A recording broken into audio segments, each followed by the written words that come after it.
Assalamu alaikum. Rahmatullahi wa barakatuhu. Walhamdulillah, man. We're going to try to be brief tonight, man. I know I always say that, but I guess I can only do what Allah has written for me to do. Speak on what Allah has written for me to do. But, it's Jumu'ah tomorrow, so people got things to do. But what we're going to discuss is, because y'all know I'm a Dalil person. I'm a Hadith person. So sometimes that make me a little biased towards Hadith. I will admit that. But one thing about Ahlu Sunnah, man, is I study. So right here, this is a very beautiful, beneficial book. Right? I even used to get this out as a Ramadan gift, man. I probably done passed out about 10 of these. And it's unfortunate that out of all 10 people that I done gave this book, ain't nobody touched it. So this book right here is called Ahlu Sunnah Wal Jamah. Their creed and their way. Because like I said, everybody wants to claim Ahlu Sunnah Wal Jamah. And then, everybody wants to have those magic beans. We got these magic beans, we plant them, and then a stalk grows up to Jannah, and all we got to do is climb it. So, and just a couple of Quran ayats that I'm reminded of. There's going to be a point, man, where like some Muslims, where they basically end up in what's referred to, some people, I'm going to use an English word because, like I said, the brother, I'm going to call him a new brother because to me, he's Muslim. He just haven't took his Shahada yet. He's there. You know what I'm saying? And I'm glad he's doing his research. And I want him to excuse some of the things he's seeing in the comments. Some people in the comment, they don't know what they're talking about. Ak means brother. So I'm going to use some English terminology. So it's an area what like they refer to as like purgatory. And it's going to be some Muslims that basically end up in purgatory. And Allah is going to ask them, what is the matter with y'all that y'all didn't help each other? You see what I'm saying? What's the matter with y'all that y'all didn't help each other? Matter of fact, Doc Keith, let me. I'm finna get the Quran and pull it up right real quick. No, it ain't no need for that. I don't want to take up too much time. So, so just to address the brother, as I'm doing it calmly, I'm doing it peacefully, and I'm doing it sincerely. The brother who referred his little screen name or whatever you want to call it, his YouTube name, is Gog and Magog. Because he got disrespectful. I ain't going to delete the video like I usually do. Had I been thinking that morning, but I had really just woke up and deleted the video, I should have just deleted the comments. But like I said, it was some things I said in there, and I didn't want to give them ammo to use against the Salafis that don't like anybody, right? And I had to throw that disclaimer in because all Salafis ain't the same. And when I say that, people know exactly who I'm talking about. So, like I said, man, the Asheris have a little war going on with them. So anybody who's talking about Aqidah or doing Aqidah class or talking about Minhaj, they automatically cloak us under those guys. And because Germantown was kind of like the masjid with the biggest name, some people just refer to them as the Germantown Salafis. No matter which city they are in. So they just automatically come to attack us because they're cloaking us as them and they having a war with them. And eventually it came up out of him because he gonna call me a vicious Germantown, but he gonna say "bleh." He didn't spell the word out, but I understand what he was trying to say. Because he was really unable to answer questions. Right? So, and I'm pointing this out not as a criticism towards him, but for the new shahadas, like I always say, and then like people who've been around for a minute and they understand the differences. When I be saying like they the new Salafis, right? When they get to a point and they can't really Dalil wise, real Dalil, answer the way things supposed to be answered on an academic educational level, they go to name calling. You ignoramus, you miskin jidden, you know what I'm saying? All these other names, you know what I'm saying? You jahil. So they thing is they want to start calling people Wahhabis. Just like that's why I kept saying to him, as y'all can see in the video, he automatically start trying to say my Wahhabism this and my Wahhabism that. Because once they get stumped, that's they go to. Name calling. You know, he started trying to say, what did he say? I'm challenged. It's difficult for me to keep up. They got to go to the insults. But see, the Germantown, I'm only saying Germantown guys because that's what they refer to him as.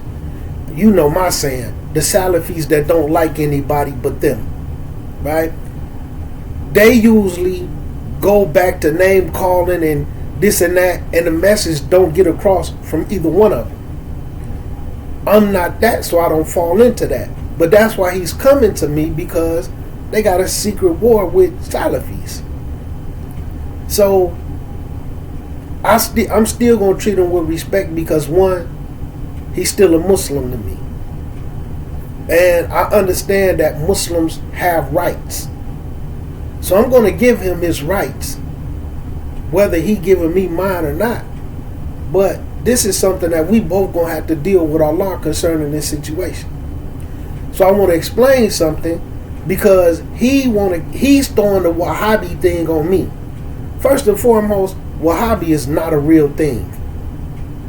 Secondly, he don't even know what it is. So he keep trying to tell me, because like he said, your Wahhabism will be no match for the minhaj of the Salaf. So all I said was, okay, so now I'm a Wahhabi now? You know what I'm saying? What did I say that Abdul Wahhab said? What am I saying that came from him that makes me a Wahhabi? This brother don't even know who Abdul Wahhab is. So another brother came in and asked him a couple of questions. He couldn't answer the brother either. The brother asked him what Muhammad Abdul Wahhab, what did he come with that the Salaf didn't come with? But this dude don't know nothing, because he's just repeating stuff that they say. This Wahhabi stuff. I'm telling you, hey, I never knew there was a Wahhabi creed. Or I stop it. You just challenge. I know it take you a little while to get it. There is no such thing as a Abdul Wahhab creed. So when I'm saying you throwing Abdul Wahhab on me, I never claimed him. This man talking about I never said nothing about Abdul Wahhab. Why did he say that? Because he don't even know where the term Wahhabi come from. Abdul Wahhab, they take his name and say people whose followers of him is Wahhabis. So that's where the term Wahhabi come from. You understand? Abdul Wahhab didn't make up his own creed. But see, they don't know that because they don't study nothing. They don't even study Imam Ashari. They don't know nothing about his life. You see what I'm saying? So he don't even know who Abdul Wahhab is. I ain't never say nothing about Abdul Wahhab, but you calling everybody slow. You calling me a Germantown, a vicious Germantown B. You know what I'm saying? You coming and attacking, but you can't prove anything. You know what I'm saying? And you highly incorrect. You know what I'm saying? But like I say, what are you going to expect from some people who pray, make dua to dead people in the grave, but put limitations on the Creator. Because I could sit down and because I could stand up, and got to throw in a disclaimer, not saying that Allah has a body, but because I could sit down on this couch like this, it's impossible for Allah to be able to sit down. They put limitations on their own Creator. Because I could talk, it's impossible for Allah to be able to talk. And then they use stuff like, when Allah has speech, Allah's speech just is in reference to Him knowing, because He know everything.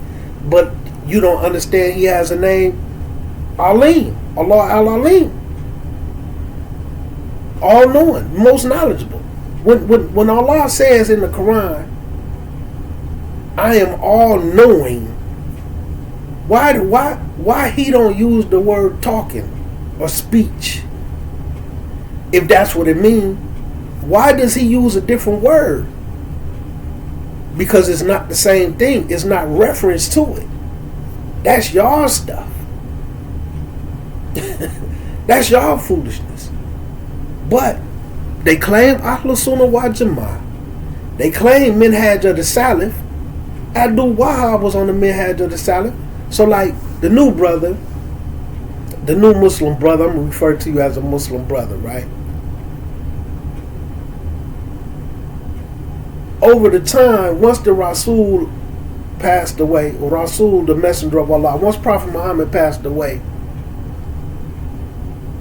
people who was hypocrites and different things, they started to do things and kind of corrupt Islam. It broke up into groups.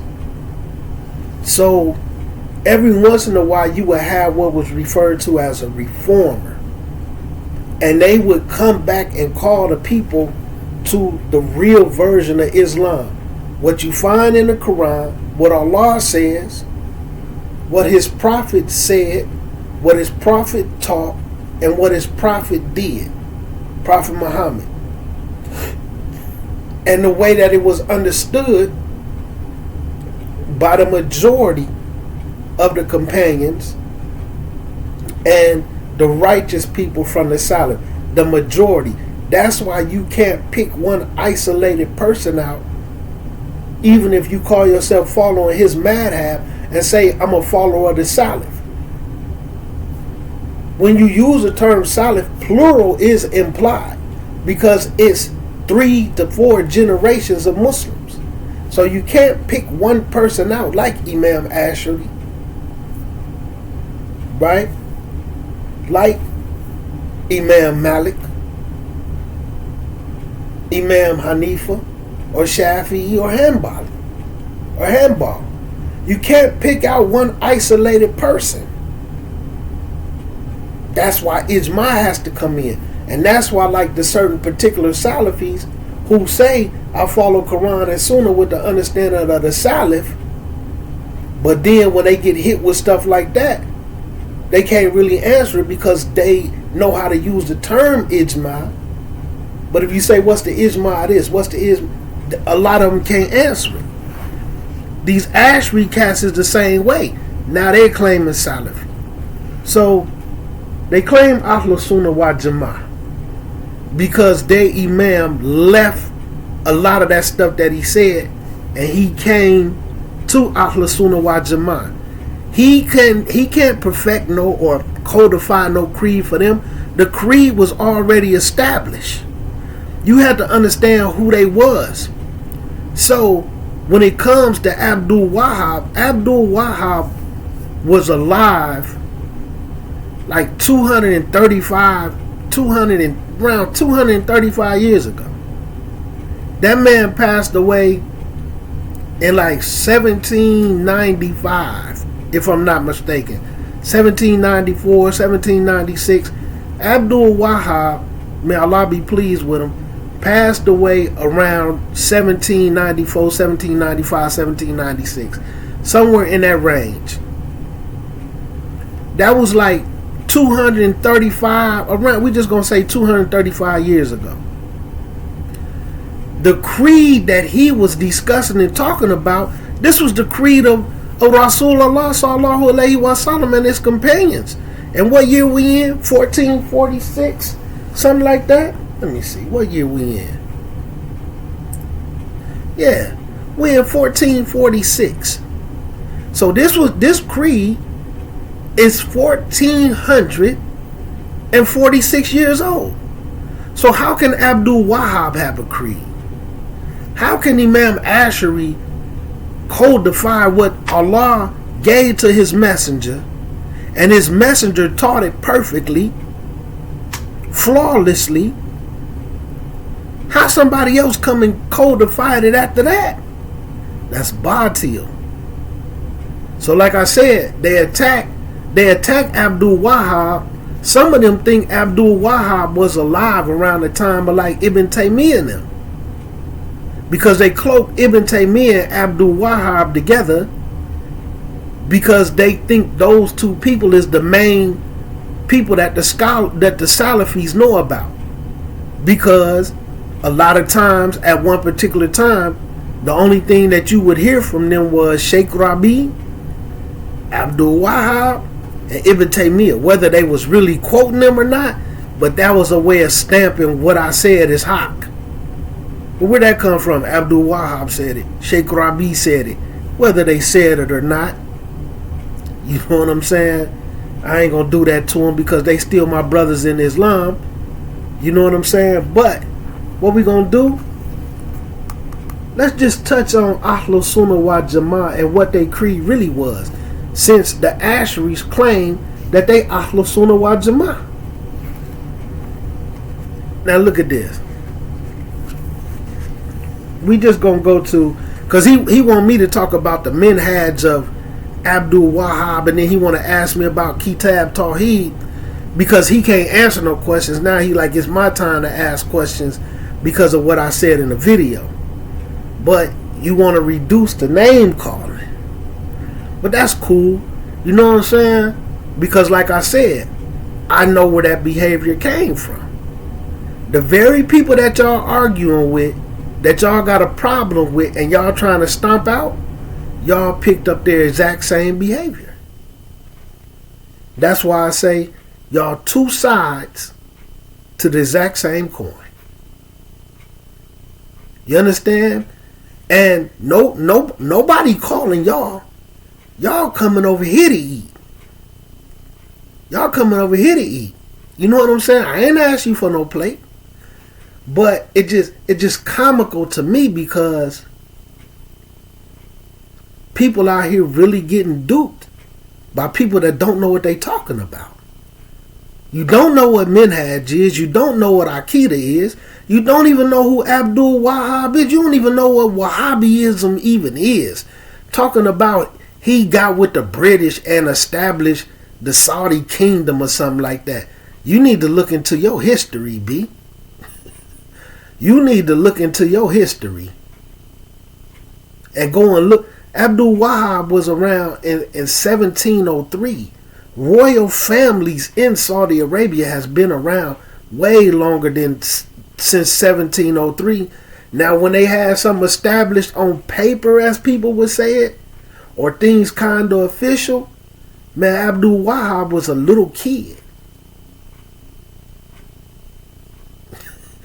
So how he helped some British government do something? Because you don't know nothing about him.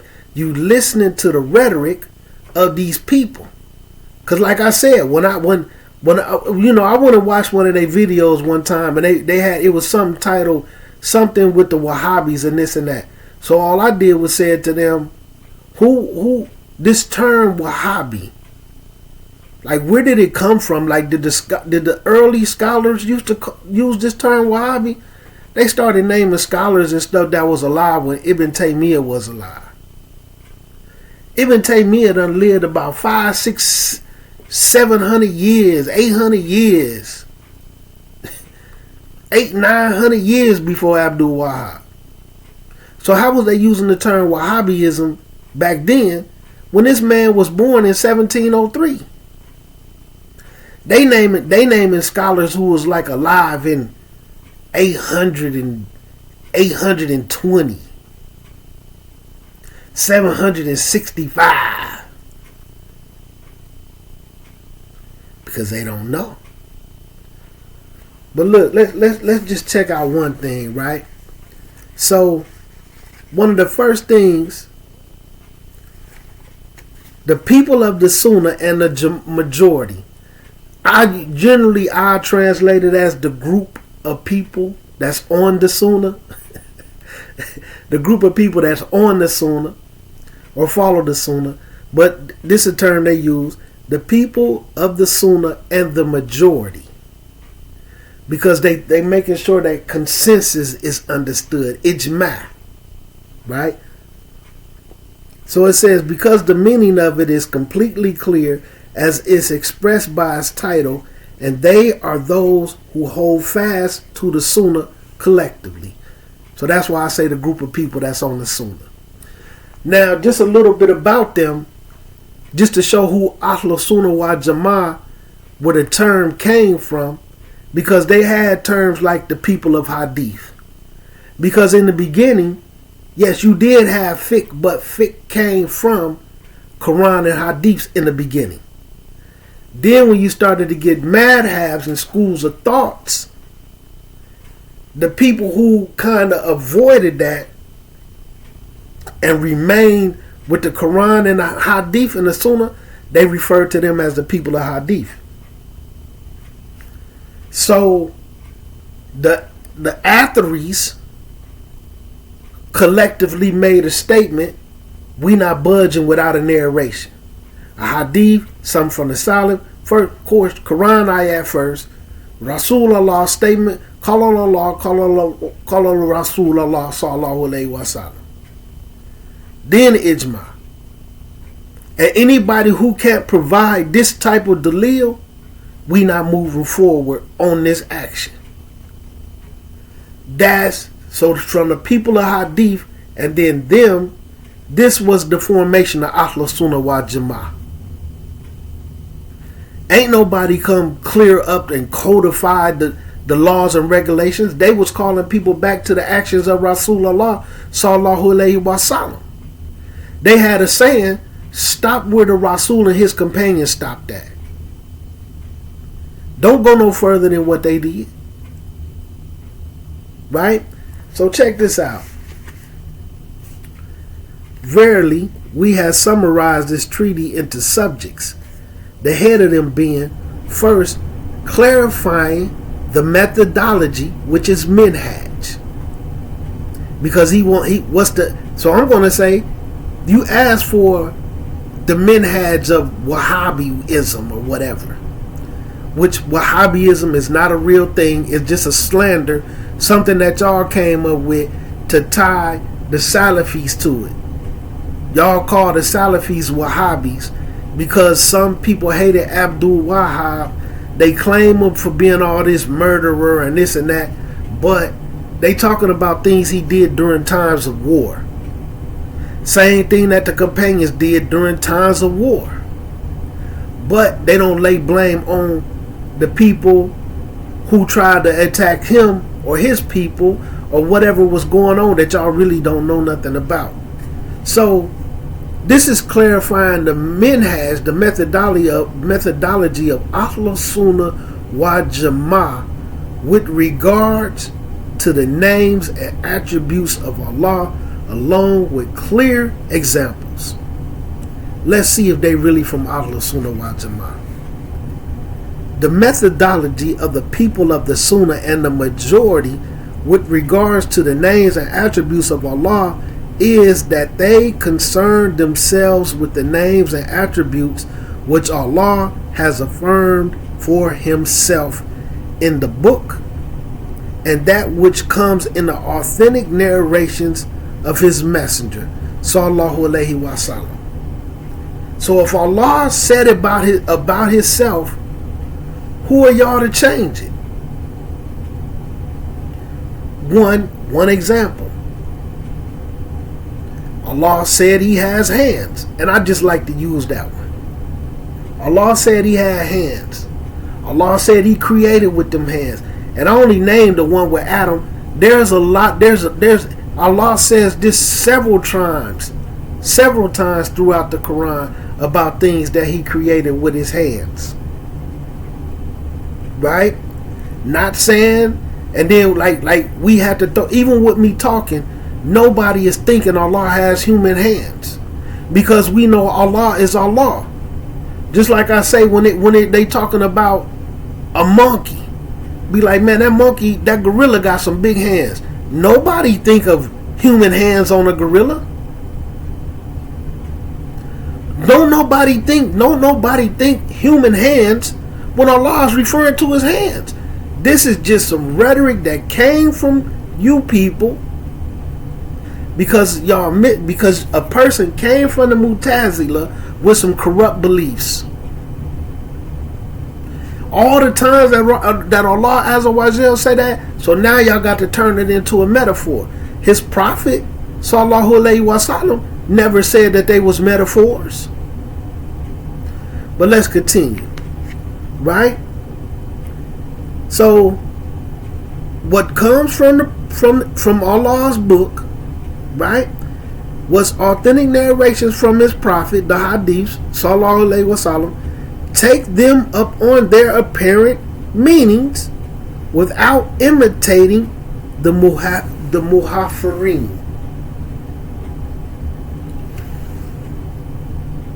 Right?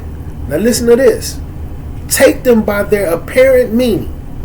If Allah say He could see, Allah could see. Not know, Allah sees without eyeballs. Allah sees without seeing images. Allah hears, but He hear it without sound. It's an internal. Everything that y'all try to reject about Allah, or some of the things you choose to accept, creation could do it. But we have a deficiency. Just like if I had a dog in this house, and I had this dog trained, and I say to the dog, it could be something in my basement. Let's say I got a newspaper in the basement. I could tell my dog, hey, go downstairs and get my newspaper for me. Go in there and get my house shoes. The dog could go in the basement. You could see where dogs do these things. You could tell the dog, hey, go open the front door. And they'll jump up and start trying to turn the knob. And sometimes they can do it. Indicating what? That the dog can understand. Some people who have horses and they train their horses, they tell their horses to stop. You got people in SeaWorld, they train in dolphins, killer whales, to do backflips. Come over here, give me kiss. And the dolphins and killer whales will actually kiss them. Meaning what? They understand. You even got a bird, you even got particular type of birds that sit around in your house, and if they listen to you long enough, they'll repeat what you say. You can even teach them words. Where the ears at on their head? Right? But my point is, if you could teach a bird words for them to repeat, you can get a hawk, an eagle, and have them on your arm and tell them to go get another bird and bring it back to you. These is animals. Which means what? They have understanding. But due to y'all logic, because they have understanding, Allah can't.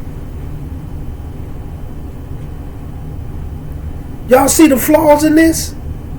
And that's why y'all sitting up there praying to dead people in the grave, making dua to people in the grave, but putting limitations on your Rabb. So when you take it by apparent meanings, let me just continue, right? But don't imitate the muharifin. The muharifins are those who distort the meanings of the names and attributes of Allah. His speech just means knowledge, because He know everything. It's a metaphor. It's not a real speech. Although throughout the Quran, He talk about where He talked to Musa. When they talk about the night journey, when you get into the hadith, when Rasulullah had the night journey and he went to Jannah and we was ordered to pray 50 times a day salah, and the Rasul accepted it, and as he was leaving Jannah, Musa told him, go back and tell Allah that's too much. Your people will never be able to make salah 50 times a day. But the Rasul was too shy to do it. So he went back and told Allah, you know, that my people will never be able to do the 50 salahs. And all the way down, he kept going back and forth, having this conversation with Allah until it bust down to 5 times a day. You understand? To where, and then like they say, a hasanat. That's why, like, generally, for certain things on a certain level with those salats, your hasanats as far as that start at 10. So basically, you get rewarded as if you pray 50 times a day if you do it all 5 times. So you still get the reward of 50 because 5 times 10 is 50. So, one, they can't be from Ahlu Sunnah Wal Jamah because they distort the names and attributes of Allah. This is their creed.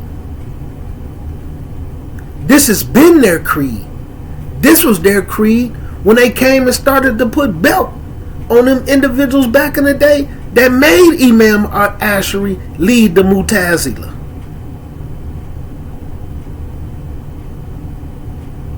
Now, for individuals who say, no, it couldn't have been that way, Imam Ash'ari came and started doing that. They was the one putting belt on them that made them start to say, oh, wait a minute. Yeah, I don't agree with the Mu'tazila no more. When he was a heavy hitter for them. So he was one of them for years.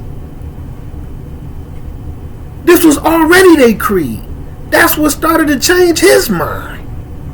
He didn't come change their mind, B. But see, y'all don't know nothing about Ahlu Sunnah Wal Jamah. It's just empty rhetoric and speech, words that y'all parrot after each other. Let's continue. Because the Muharrifin are those whose knowledge is built upon a corrupt understanding. Why is this understanding corrupt? Because the person who started their movement, but it ain't just him, it's also the Mu'tazila, who never believed Allah had any speech, Allah can't see. Even he didn't even get to the point, they didn't even get to the point where they said Allah see without seeing images. They totally reject Allah being able to see, period.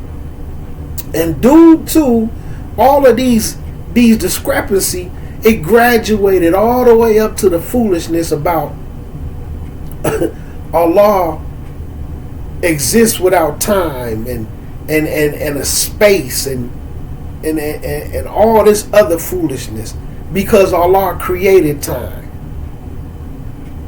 Which nobody doubt that, but like some people say time is an illusion, but Allah makes it clear that what He created as in a form of time so that we could keep up with our days. It wasn't always like a clock where you told time on a clock like we do.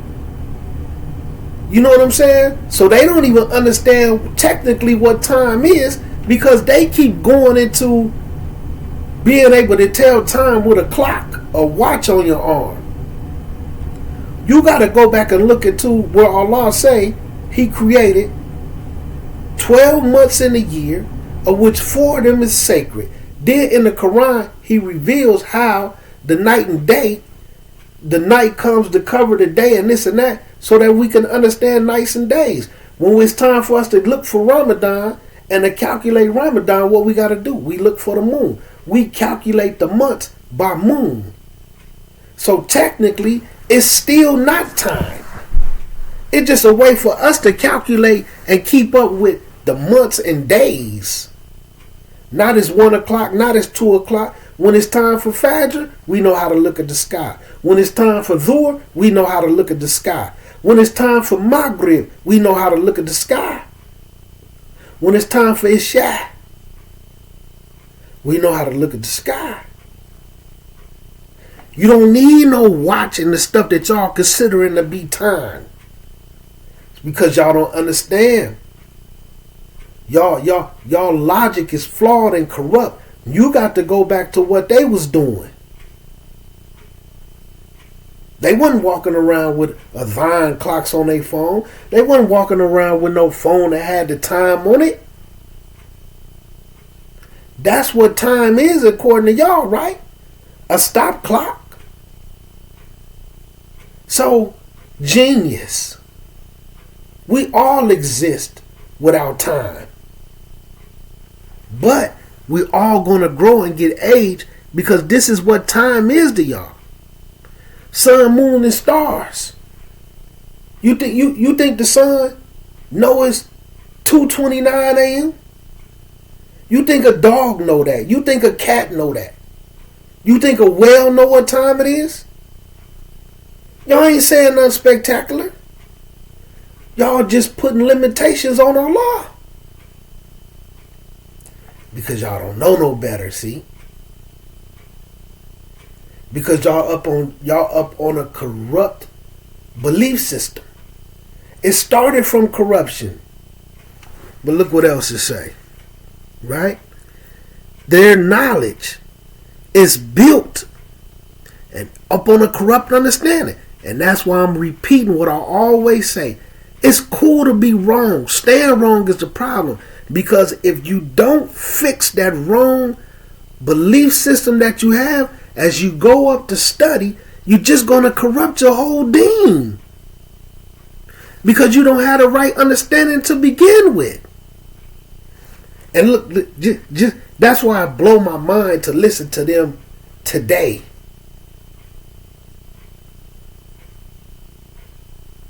Now, just to show you, like people who have animals.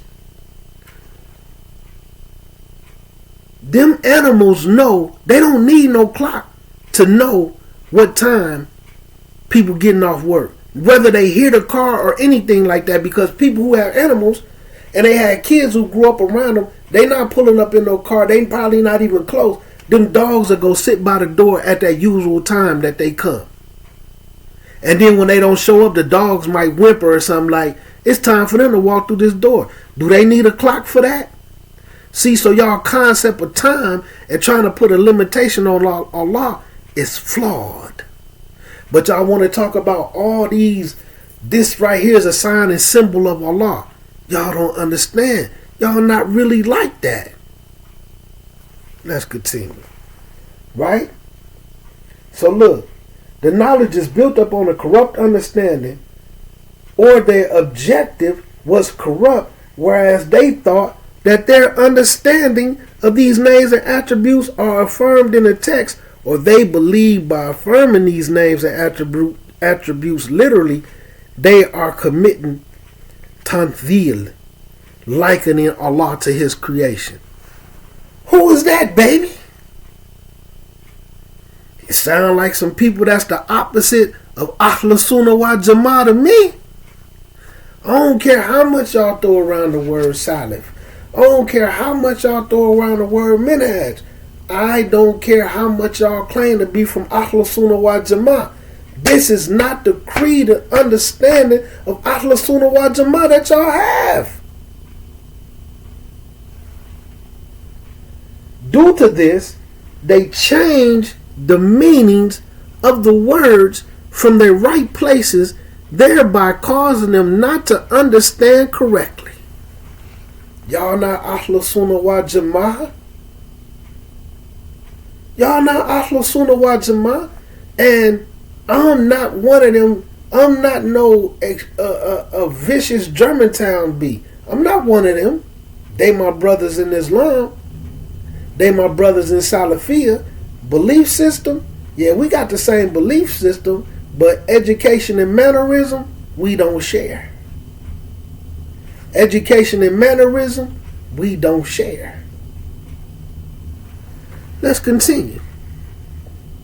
Let me read that one more time. I'm probably, I don't even want to get condescending and be funny and say maybe I need to read it a little slower. You know what I'm saying? Because I still consider you Muslim. So astaghfirullah. And Allah, thank you for allowing me to catch that, for shaitan putting it in my head, because I know it ain't going to do nothing but make you act worse. So it says, they believe by affirming these names and attributes literally, they are committing tamthil, likening Allah to His creation. Due to this, they change the meaning of the words from their right places, thereby causing them not to understand correctly. This is what Ahlu Sunnah Wal Jamah say. This is what they said before Imam Ash'ari came and tried to join them. This is that belt that they was putting on him, kid, that made him lead the Mu'tazila. How on earth did he codify a Aqidah for them that was established before, when he was arguing with them? Look what else to say. However, their corrupt objective is to cause this Islamic Ummah to divide into sects, each sect rejoicing with that which it is up on. Come on, man. How y'all Ahlu Sunnah Wal Jamah? This they creed right here. This is their minhaj. It's not y'all minhaj, man. But because y'all throw their name around and claim it, and this is how, I'm telling y'all sisters again. See, because y'all got duped by terminology with one group of people and can't stay married, been married 455,000 times. You know what I'm saying? To this, that, and the third. We ain't even gonna have to put no, because I don't want to aid the Ash'aris in abusing in them brothers. Just to get duped by another group with terminology. We Ahlu Sunnah Wal Jamah. No, y'all not. No, y'all not. I don't care what you call yourself. Y'all pulling it on the wrong people. And see, just because y'all done put belt on a couple of them dudes, and that you're like y'all imagine me sitting down watching a live debate twice, looking at this cat, this Salafi brother from the Salafi side that don't like anybody, in my head saying, how the heck you letting this boy put belt on your booty? And this dude pray to dead people and put limitations on Allah Azza wa Jal. See, had y'all spent that time studying for real, all that time that y'all went around looking for people mistakes and trying to take them off the minhaj and trying to stop people from looking at them, calling yourself doing Jawad Ta'dil, all these little takfiri type undertones that y'all was developed in, maybe y'all should have spent that time on getting some real ilm. Which they starting to get better. Alhamdulillah. You probably wouldn't have been sitting up in that room getting belt put on your A by some cats that pray to dead people and put limitations on Allah Azza wa Jal. Man, I was sitting up there, man, my whole face was just like, this is ridiculous. He getting belt put on his booty by a cat who got understanding like this guy. Use the exact same rhetoric. Man, our cat can't even understand. I'm gonna put some belt on the A. But look at this, man. And the stock for the law, because I don't even want to be like that. I don't want to be like that. So then it says, the people of the Sunnah and the majority, Ijma, believe in whatever name and description, attribute Allah gave Himself in His book or up on the tongue of His messenger, taking them up on their apparent meaning without the need of changing it. Taqif, right? Their meaning, like the Muharrifin, rather they, Ahlu Sunnah Wal Jamah, are far from that. So we not sitting up saying Allah hears without sounds. Yeah, Allah sees, but He don't see images. He don't do this. We don't do none of that. If Allah say He can see, Allah can see. But all you have to do is look at the athar, look at the hadith. Just listen to what Allah say in the Quran. If Allah say He's above His throne, then that's where He is. If Allah say He rose above His throne, that's what He did. You know what I'm saying? If Allah say the Quran descended, if Allah say He descends to the lowest heaven, which, alhamdulillah, people need to look into the ayats on that. And look at what the lowest heavens is, and I'm going to give people a clue. Because, like I say, some people have this Kafir Christian mindset of what the heavens is. This blue sky and this and that.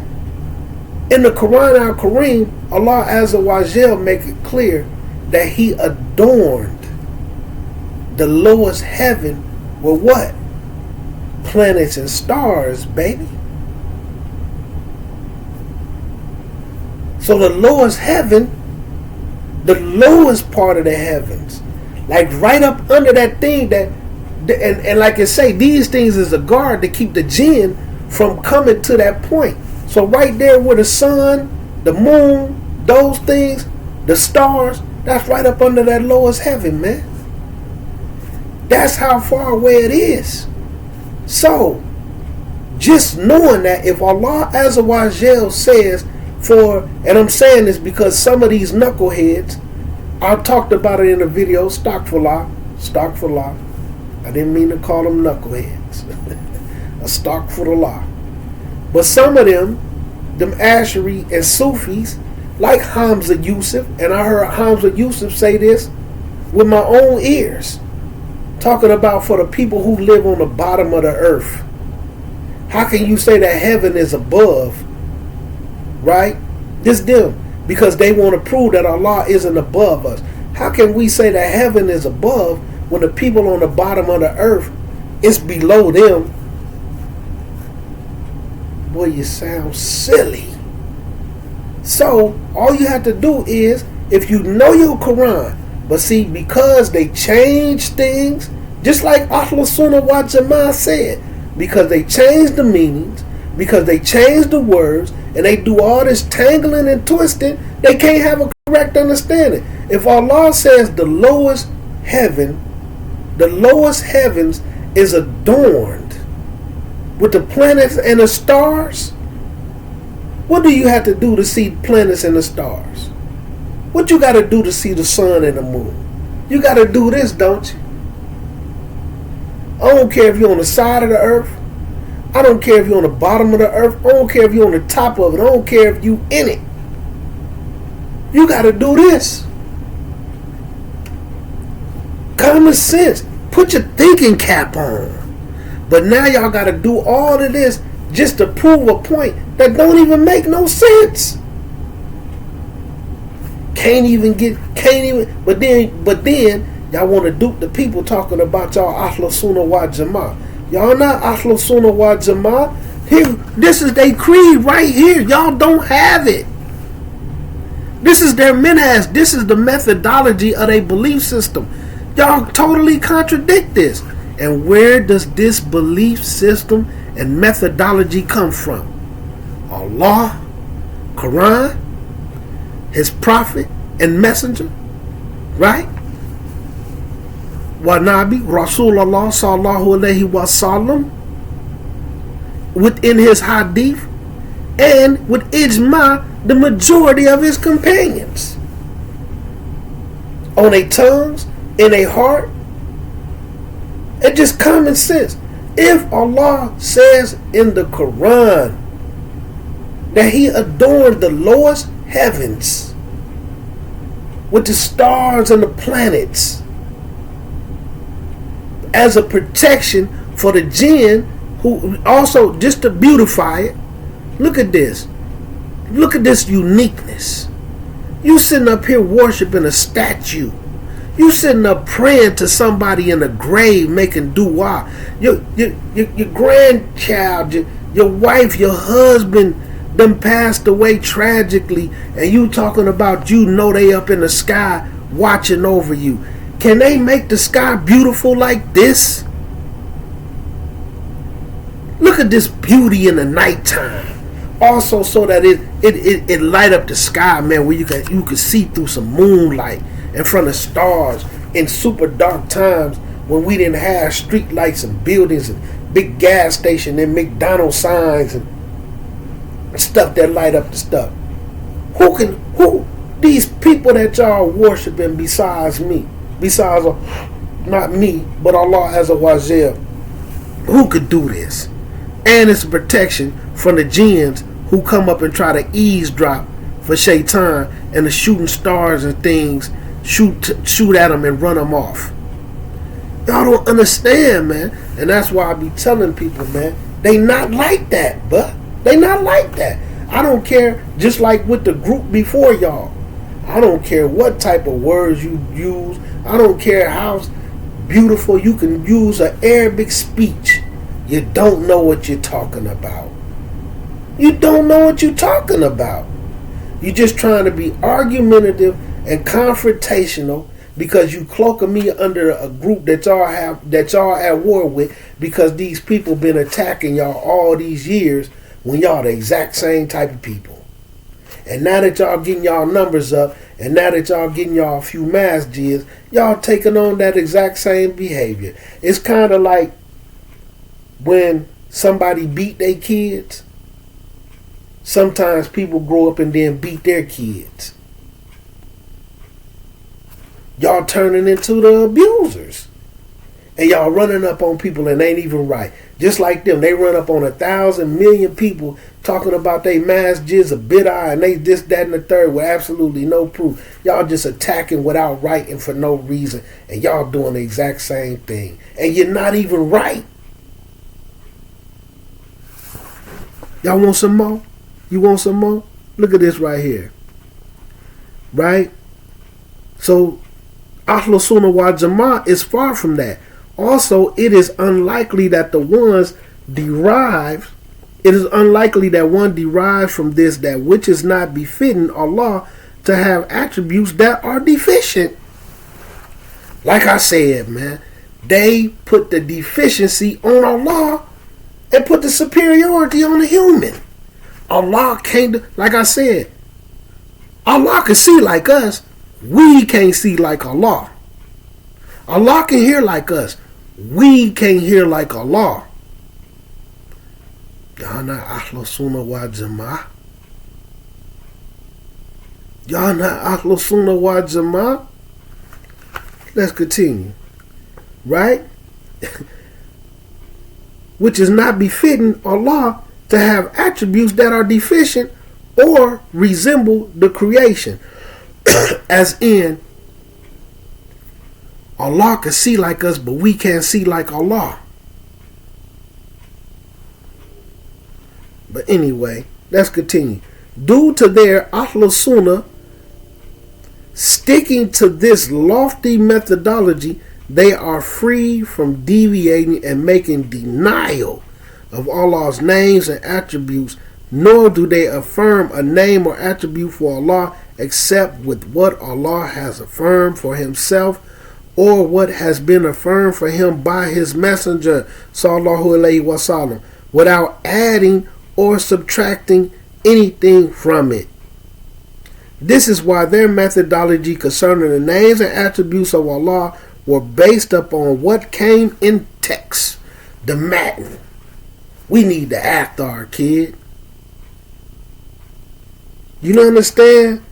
And it is not conceivable that any one of them would name Allah with a name he hasn't named himself, nor describe him with an attribute he hasn't described himself with. So therefore, if anyone was to come and say, this name is from the name of Allah, or this name isn't from among the names of Allah, or this attribute is from the attributes of Allah, or this attribute isn't from among the attributes of Allah, without any evidence to support their claim, and we know where that evidence got to come from, baby pa.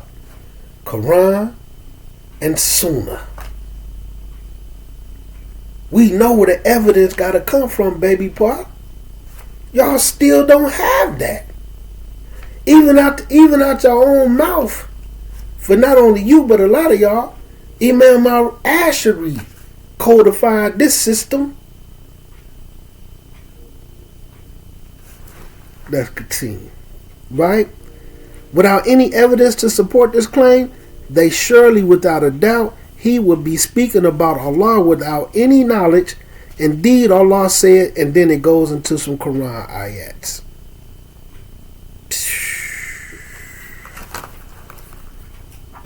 So that's just a little delil. That right there is the creed of Abdul Wahhab. No, he didn't write this book. This has been their methodology. Okay? So, but Abdul Wahhab was up on that creed. So if y'all want to call that Wahhabism, that man was alive 200 and some years ago, man. About 235 years ago, that man was alive. This has been the creed and the understanding of the Deen of Islam for 1446 years, B. How was that his creed? Because it just slanders, because y'all want to attack Salafis. And like I said, I understand it. They've been attacking y'all and this and that, but save that for them. Run up on the ones that's running up on you. Because, but I ain't going to get no more time to it, man. Just wanted to give a little bit, for the new brother, man, alhamdulillah, man, this is why proof and evidence is important in Deen. Out of all the religions, like people say, the Bible and these Torahs and this and that, the only thing that has been preserved, the holy book. I don't even like using the word holy. You know what I'm saying? Because a book can't be holy, and that's some kufar terminology, but I'm using that word as dawah to you. Our holy book is the only one that has been preserved from what it is to the beginning. Just like with the Hebrew Israelites, this is where I stomped them at. I don't even have to go into a whole bunch of debate with them. Go and bring me the original text of the Bible, and then let's conversate. Don't bring me the Hebrew version. Don't bring me the King James. The language in order, like the Quran says. Allah, when He sent the prophet and messenger, He revealed the books in a language that they spoke. So if y'all saying this is Ibrahim's book, if y'all saying whatever y'all saying the Old Testament that y'all feel like that we referring to as the Torah and the Injil, bring me that book in a language that Moses spoke, that Abraham spoke, that Jesus spoke. Bring me the book in that language. Now I know what the Ethiopian Bible is the oldest, this and that. Bring me that book in the language of that prophet, then let's talk. Once you bring that to me, then we can have a conversation. You understand? Because that's what we gonna do. Y'all want to go to the English translation and dibble and dabble and don't even really have no real understanding and try to twist up meanings and this and that.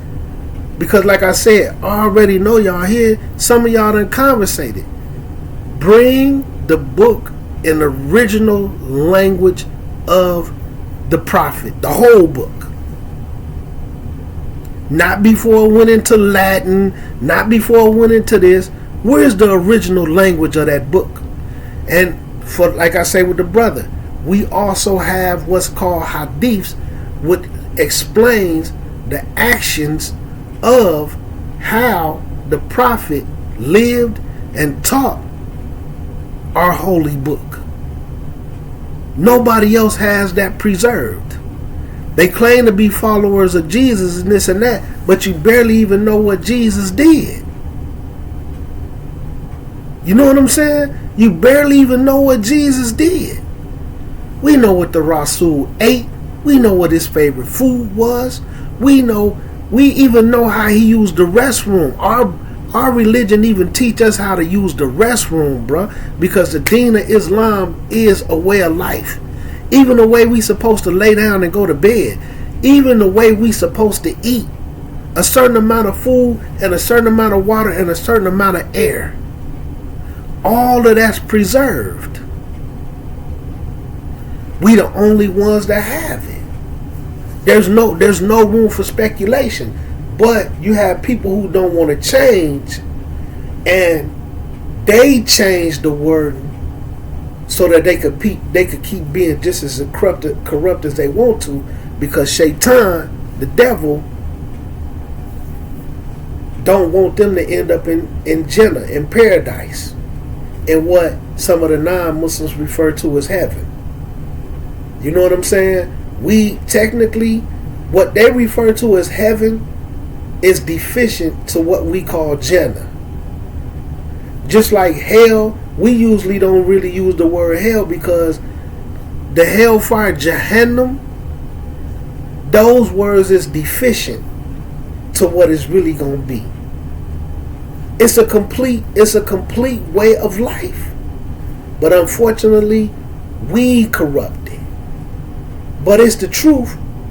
And it's what's going to be accepted. You know what I'm saying? So you need to go ahead and come on board, man. Occasionally, you're going to bump into some people, man, who understand it has been corrupt. But that's just how it's going to be, man. You know what I'm saying? And I want to clarify something, too. With the brother who, I was saying, the African-American brother who said this stuff, to me, he a good brother. He got a little knowledge. I like him. He from Chicago. You know what I'm saying? I know a little bit what's to him. Like I said, the brother sent me his videos. I watch him. I was watching him last year. You know, I always check out anybody. But I ain't gonna lie. You know, that's why I referred him to the other guys to start checking him out. Because they War of Deenish. You know what I'm saying? They from the War of Deen community and they don't want to let it go. Because as long as they War of Deen, they could still have their girlfriends. Their girls don't have to cover up. They could wear skinny jeans. You could just keep living the way you want to. But then when you have to change that up, see, it's Arab religion. That's the issue that I have a problem with, more than just the clothes. Anything that's from Quran and Sunnah, when you try to put it on a person, they want to call it Arab religion. Even when you want to learn the language so that you can memorize the Quran, understand the Quran a whole lot clearer, they want to tear that down. You know what I'm saying? That's corrupting the deen. You know what I'm saying? So like I say, I don't have nothing against the brother. I just don't like when he make those type of statements. And like he said this too. And you know, alhamdulillah, you know, like I said, he from Chicago. You know what I'm saying? He from the land. So I know how he think. You know what I'm saying? So he came up in that War of Deen Nation of Islam system as a kid. So it doesn't completely leave him. He went over there and got a little Arabic and a little Islamic studies and things like that. So he got a little M, and I like his mannerism. He a good brother. He just got that Black Islam thing in him. And Black Islam is not for no one particular race. It's for all people, man. And no matter who you is, when you try to make it about your race, you're going to be off the hock. You're going to be off the hock. You know, so like he was talking about the movie The Message. And you know, he want to say, and like I said, I know he don't know. You know what I'm saying? He not no young guy, but he not old either. So he was like, with the movie The Message, so like they don't show Prophet Muhammad, they don't show like Umar, and they don't show like Ali, and then they don't show none of the wives either. So this is for a reason. But a lot of the other companions, they showed him. But he was like, they showed Bilal like it's a disrespect, like he wasn't as pious as them. But they showed Bilal so that the world knows that he was a black person. They really dignified him. And then because the way they did the movie, they had to have basically, like it even said in the at the beginning of the movie, like the Shiite Fiqh Council, the Sunni Fiqh Council, they all had to come together and they approved of the movie, and they had a little back and forth about what was going to be in it, what was going to be shown, and how the story was going to be told where everybody is happy with the movie. So a conscious decision was made to show Bilal, to give that dignity to the black people and to show that where he came from as a black person and what they did for him, because this racist tag is put on the Muslims. If you see what they did for Bilal and certain things that they did, you'll be like, man, subhanallah. They paid top gold bars, gold nuggets to free that man while he was getting stomped as a slave, getting beaten, everything. Talking about threw out some pure cash money to get him freed from the oppressors. And this is something else, like them Hebrew Israelites and other them, they confuse Arabs with Muslims. Muslims freed slaves. Arabs owned them. Muslims freed slaves. Arabs owned them. It even go through all the hadiths and this, that, and the third, that before Allah let certain things, ayahs came down, people who owned slaves, they couldn't just say, give them up, y'all. They done spent money on them. But as the deen started to grow, the Muslims, you get a reward, this and that. Anybody who free a slave and this and that. Just like it was a black woman, the person who owned her, but it wasn't just all black slaves. They was all colors. You know what I'm saying? It was just like people who own money, but they wasn't necessarily treated like slaves in America was treated. They didn't start to beat them and do things like that until they wanted to become Muslim. So they wasn't like mistreated and hung and lynched and raped and like the foolishness they do here. You understand? They was, so what it is it was a black woman. The person who owned her slapped her. So she went to the Prophet Muhammad and told him, he slapped me. Prophet Muhammad said, who am I? She said, you the prophet and messenger of Allah. And then he said, where is Allah? And she said, fi sama, in the heavens. He told the man, free her, she Muslim. She's a believer, free her. And the Asheris, they hate when that ayat, they hate when that Quran, astaghfirullah, they hate when that hadith is quoted, because it's a Aqidah hadith, because they all agree with her when she said Allah pointed at the sky and said fi sama. Linguistically, we'll say the sky for people who need to understand sky. But this was an Aqidah question and it was referring to Allah. So it's saying he was in the heavens, not in the sky, because we know Allah isn't in the sky. He's above that. So when they use the term fi sama in that type of lingo and it's referring to Allah, it don't mean in the sky, because Allah doesn't come down past the lowest heavens. The lowest heavens is where, and we know this from authentic texts, during the third part of the night. Like right now, Allah is in the lowest heavens right now. That's why we pray at night. And that's why I'm finna get off here and get to praying. Now, we know he doesn't come past a certain point, the lowest heavens, and we know that that lowest heavens right up under that point is decorated. It's adorned with stars and planets. Sun, moon, Jupiter, Mars, whatever these people want to call them. And it says this in the Quran. So when she's saying fi sama, she's talking about in the heavens above that, not in the sky. But linguistically, we will use the sky referring to us, not Allah.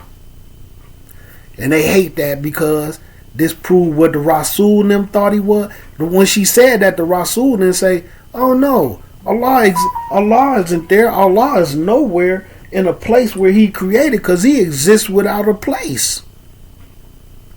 He exists without time. Allah exists in a place where there's no watches and clocks. Because they don't really understand time. They don't go all the way back to like what Allah said about time. See, because of that corruption, man. But again, man, just closing, man. You know, with the African American brother, man, I don't got nothing against him, man. He a good brother. I just have a problem with all of the people who do that, because when we trying to give people real Islam, to keep it 100 with you, man, they get in the way. They get in the way, man. And I'm an extremely frustrated individual, because these type of conversations that I can have back and forth intelligently with people, I can't have these conversations with one Muslim in this city. Not one. And I'm saying that respectfully. Some of them use certain little terminology, man, stuff that I was saying 10 years ago. So they use certain little terminology and this and that. But these type of conversations about the deen and different classes and stuff that's going on, just like some of the individuals, man, that's in this city, and these videos and stuff, man, and stuff I be talking about, they don't even know what I be talking about, man.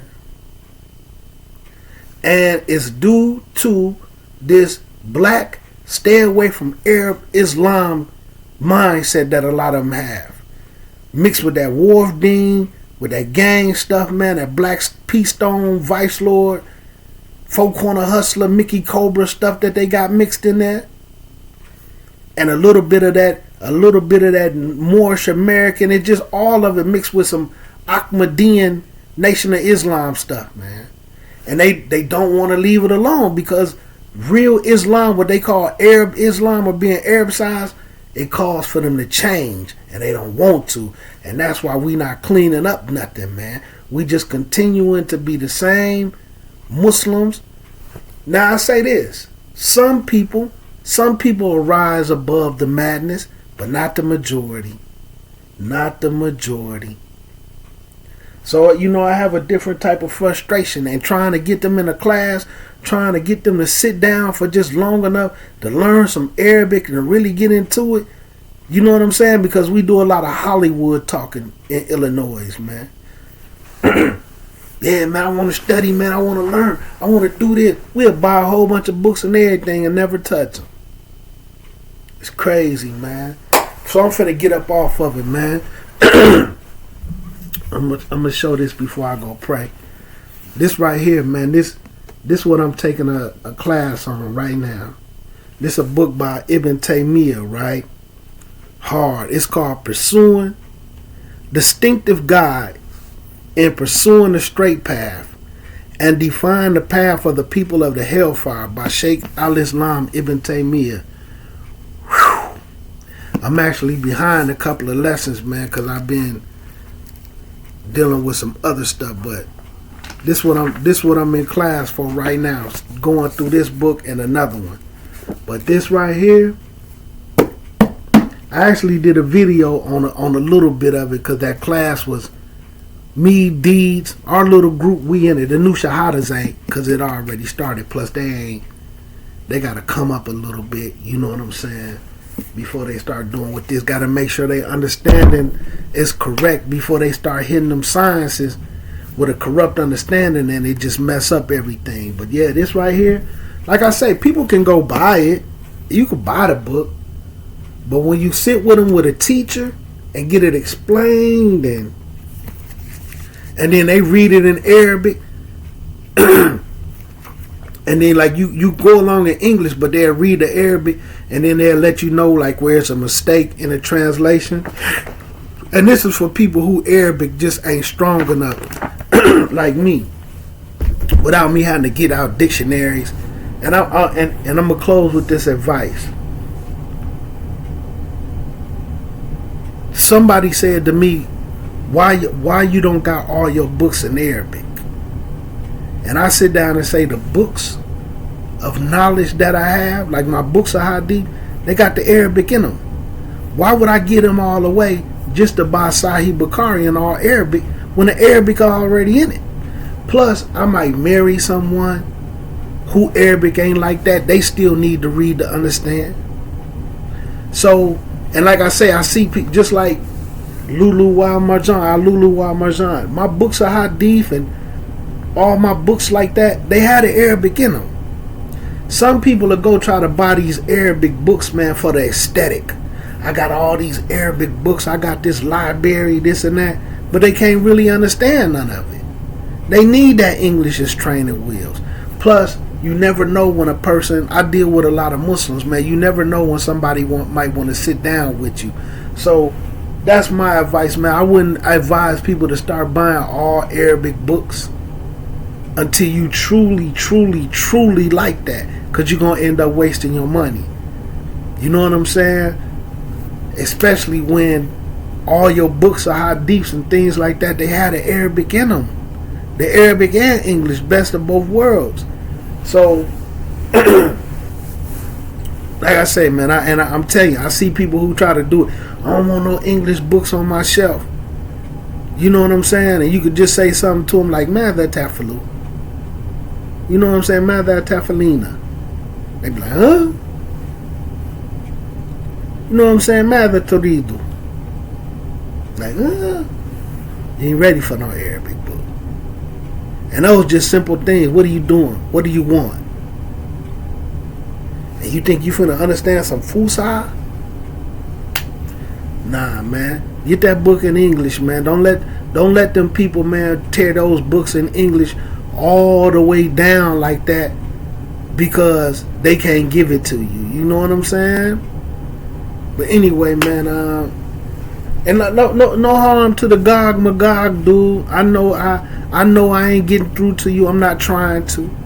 Like I say, I'm catering to the few new shahadas, you know what I'm saying, that's rocking with us, and just proving as y'all go along y'all journey, just because they use the term Ahlu Sunnah Wal Jamah, all you have to do is just go look at what Ahlu Sunnah Wal Jamah says.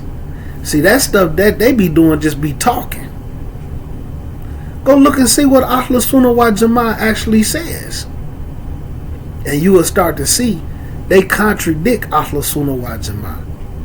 They want to say the hadith of Jibreel, but they reject the Ihsan part. They change it.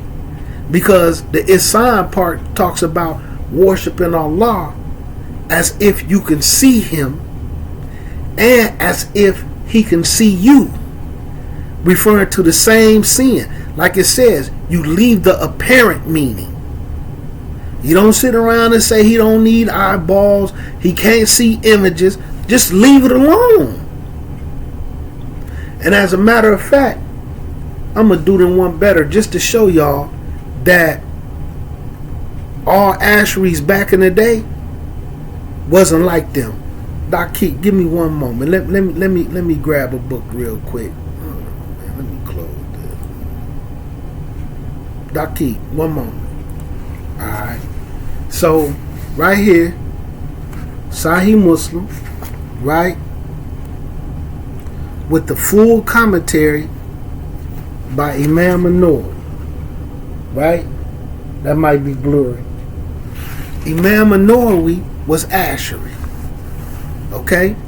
So, even when this guy is asking me, explain the creed of Islam, Iman, and Ihsan, I'm a hadith person. That's really simple to do. But look what Imam An-Nawawi, Ash'ari, says. The questioner then asked about Ihsan. This is the hadith with Jibreel, which from a linguistic point of view means doing things well, doing good actions. The Prophet answer gave the term a broader perspective. To worship Allah as though you see Him, and while you do not see Him, He certainly sees you. He's certainly looking at you. Right? Now, did Imam An-Nawawi say His seeing you is awareness? His seeing is a metaphor for knowing everything. The stuff that they do. He was Ash'ari. Imam An-Nawawi didn't do that. So it goes on to say, the Prophet was given the special qualities of putting a very broad meaning in a very concise expression. This definition of Ihsan is a very good example. Suppose that a person starts an act of worship looking at Allah, the glorious and exalted, subhanallah wa ta'ala, right? Making sure to put into it whatever he can of humility, submission, decorum, decency, and total devotion. Now, when you a Muslim trying to reach the level of ihsan, which is a level above being a mu'min, this is more than a believer. When you getting ready to stand in front of the pray in front of Allah, why you wouldn't want to have on something that cover you properly? If you striving to be a mu'min and then striving to be a Muslim. But look what it says, right? So this is what he breaking down. And total devotion so that his worship is in the best form that he can manage. The Prophet tells his questioner to worship Allah in all situations. So basically you got to live your life, because your whole entire life can be ibadah. Live your life in all situations. He will worship him while seeing Allah, right? His endeavors to make his worship perfect when he sees Allah is because he knows that Allah is fully aware of what he is doing. Therefore, he ensures that he omits nothing. Yet this is the situation when a worshiper does not see Allah. So when you act like you don't see Allah, you don't be mindful. So you won't pay attention to these things, right? Just like when a person sees somebody from the opposite sex that they like, but they know each other. They not like total strangers that work together. They know each other. They start trying to be seen. They start trying to be impressive. The male and the female. They want to look their best. They want to have on their best clothes when they know they're going to see each other. Right? They want to make sure they smell good. You're supposed to live your life trying to impress Allah. You see what I'm saying? Show off for Allah instead of the people. And see, that's why showing off, riyah, can be a form of shirk. You showing off for the people. But look what else it says, right? So therefore, he should endeavor to perfect his devotion at all times. Thus the Prophet's definition of ihsan urges everyone to ensure sincerity in his or her worship and to show their submission and humility. Scholars also recommend that one should associate oneself with good and devout people. So hang with good and devout Muslims, because it serves to enhance the desires to make one's worship perfect. Now when he's referring to scholars, he's talking about scholars 1,000 years ago. Right? 800, 900 years ago. Which they were stronger than these scholars today. So listen to this, right? Because it serves to enhance the desires to make one's worship perfect. Needless to say. Now look what Imam An-Nawawi said, the Ashari. Needless to say, awareness of the fact that Allah sees us wherever we are provides stronger motivations to do so. Like, needless to say, like I really don't even need to say this. That Allah, needless to say, awareness of the fact, so they don't try to twist it and say he's trying to say that Allah seeing is awareness. No, awareness, needless to say, that the awareness of the fact that us being aware that Allah sees us wherever we are provides stronger motivation to worship like Allah sees you. And that's how he end the quote. He didn't say Allah can't see us. He didn't say Allah don't see. He didn't say Allah can't see images. He made it clear the exact type of sin that we supposed to carry like we see Allah, didn't know for a fact that Allah sees us. He was Ashari. And see, that was something I had to grow up on. I read his books, 40 Hadith for Nawawi, because I had to for a class. But I didn't want it on my shelf. I didn't want no Ash'ari books on my shelf. You know what I'm saying? Because I thought they was all like these guys. You know what I'm saying? And I've been thinking that for the past about 26 years. No, not 26 years, because I done had this like 2 years maybe. Yeah, I done had this like 2 years. And when I busted open, and basically how I ended up getting it, I'm going to tell the story. Because it might be interesting to some people. So, Mufti Muhammad have private classes. And there's a sister who, you know, it's funny because, look, she was an extreme Salafi when we met. She, you know, Germantown fanatic, Hassan Somalian, Hassan Abdul Razak, them, she crazy about him, right? And at the time, I was doing Alulu Wal Marjan with Mufti through private classes. This was in 2017. At this particular time, I remember it to a day. We was on like 565. We was right at that range of doing we was around the 565th hadith. So I was listening to something, and they said, because you know, we was in talks. You know what I'm saying? Like her wali, she had a wali, not a wakil. So she heard me playing something about him and was like, "Who is that you listening to?" I was like, that's Mufti Muhammad. No, we ain't supposed to take from him, this and that. If we do get married, you know, if you do listen to him, I ain't gonna listen to him, this and that. Wallahi. So who he think he is to call himself Mufti, all this crap that they were saying. She didn't even know him. Didn't know what he looked like or nothing. But this was that Salafi rhetoric. A whole bunch of years passed. Then finally, eventually, so like I ended up being, we ain't go through the rigmarole, but I ended up becoming her hadith teacher. And I'm sitting down like, you ask me questions, this and that, you won't take from Mufti, but I'm learning from him directly. You sound silly. So anyway, she ended up getting to a point where he started having classes for sisters. Private class. These private classes, right? Not what you're going to see on his YouTube videos, right?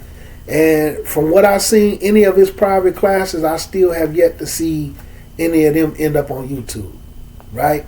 So I kind of brought her around. Like I sent her a couple of hadith disciple sweaters, right? So now she want to take classes by him. She crazy about him. So when she's taking classes with him, I'm helping her get through the classes. You know what I'm saying? She know the term, or she would try to do stuff to see where I was at. Well, you know, she would ask me some questions, and then when she get in class, she'd ask him. And you know, by me and him having close to the same answers, it was just like, you know what I'm saying? I might know a little bit more than I let on. So he was talking about the book Imam An-Nawawi with the explanation of Sahih Muslim, and she was saying something to me about it because she knew how I felt about it. So I said, you know, I was like, so what all was he saying? And then she had recorded a clip where he was talking about it. So I said, all right, cool. I'm going to go ahead and order it, and you can buy one book at a time. Plus it's Sahih Muslim. So I said, man, I'm going to go ahead and get it. And I'm going to take a look at it and see, you know, what Mufti talking about. And when I bust it open, I'm telling y'all, man, I always said, that's what came to my mind. Why in the world was this man Ash'ari? With all this knowledge he had, why was he Ash'ari? You know what I'm saying? And then I had talked to my sheikh, but I started noticing it. like I started looking at the hadiths that talk about Allah having eyes, Allah having hands, what the Rasul said, and I noticed he wasn't saying what they were saying. So I had asked Ustad, and I'm gonna give y'all these jewels, and I'm gonna get off because I'm going too long. Ustad technically means a college professor. So in English, when we say he's a professor, like when you in high school or you in elementary or you in junior high school, you don't refer to your teacher as a ustad. But when you in college, you refer to them as a professor. That's what an ustad is. Now, you know, people try to say it's terms like sir and this and that, but when you get to dealing with the Arabic language, you find out ustad is a college professor. So I'm only throwing that out because some of y'all people calling people ustad that never even went to an Islamic university. They never even went to Islamic college or graduated Islamic college, but they got y'all calling them ustad. Ustad is a college level teacher. Technically. Yes, language wise, some people in certain countries may use it as a sign of respect, but technically on a teaching level, so like when people refer to themselves as teachers and they got ustad on their name, for the people who understand, they basically trying to cloak it like they are a college level teacher. So then what's above a ustad? A person who graduated high levels of college, a PhD, as a sheikh. So when they got their sheikh on their name as their title, that means they're above a ustad. See, a lot of people don't know that. It's wordplay. So some of these individuals that people calling ustad and this and that, it's nonsense. It's nonsense. But anyway, so I just wanted to give y'all that jewel, man. Matter of fact, try to Google it. Let me Google it while I got y'all on. Y'all know I like to do this, man. My bad, man. I know these, man. All right. I'm finna get off, bro. Let's see. Ustad means college professor. Look at that. Let's see if I can blow that up. Yep, it'll let me blow it up. Look at this. So all I did was type in on Google, is ustad, do ustad mean a college professor? Dang, I know that ain't gonna show up because of that light. It's gonna be blurry. But just try to type it in. Look, wallahi, it says yes. The Arabic word ustad, what they say, they put it, can refer to a university professor in Arabic speaking countries and in Persia. And then they say it can also refer to a teacher, a master musician, or an artist. But when you get into the Islamic language on a college level in the books, ustad, that's generally this is, I guess this is they saying you can also use it that way, but technically ustad means a college professor, man, a person who teach on a college level. So be careful, man, what y'all calling people stuff, man. But anyway, man, or believe in the hype, man. You ain't no ustad, you ain't even never. But anyway, assalamu alaikum warahmatullahi wabarakatuh.